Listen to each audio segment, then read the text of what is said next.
Hello and welcome to the Viking Code School demo for HTML in Action. We're going to start out by looking at the basics of HTML. So what are the basics? Before we even get into any of this markup here, we'll just look at a simple paragraph tag. So I'm just going to write, I'm a paragraph. I'll reload the page, and we have that right here. So the basics are that to create an HTML element, you're first of all going to have to know which elements are actually valid.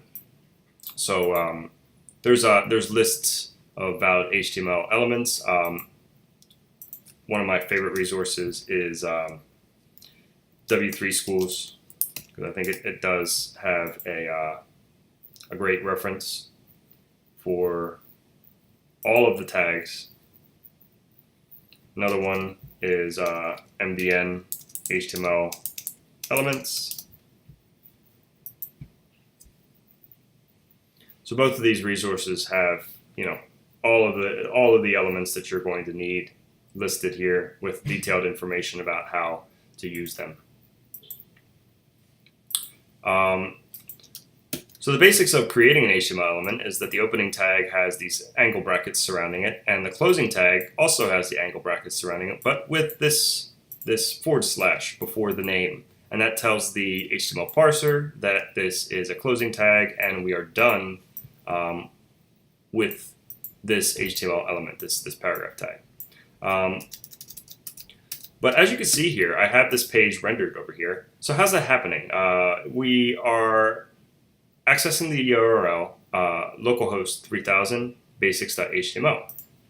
And we see here that I actually have a server running. So how am I getting this to be served instead of just opening it from the file system? And I recommend that you get in the habit of doing this. So I actually created myself a nice little alias or a function to do this in Bash. But if you don't want to do that, you can just do Ruby run -e httpd dot for the current directory, and I'm in demo HTML in action, and I'm going to specify the port that I want to run the server on, which is 3000, and that will run the server. So I can open that up, and here we are. So that is the basics of HTML. We're going to take a bit of a closer look at the various elements in the next video.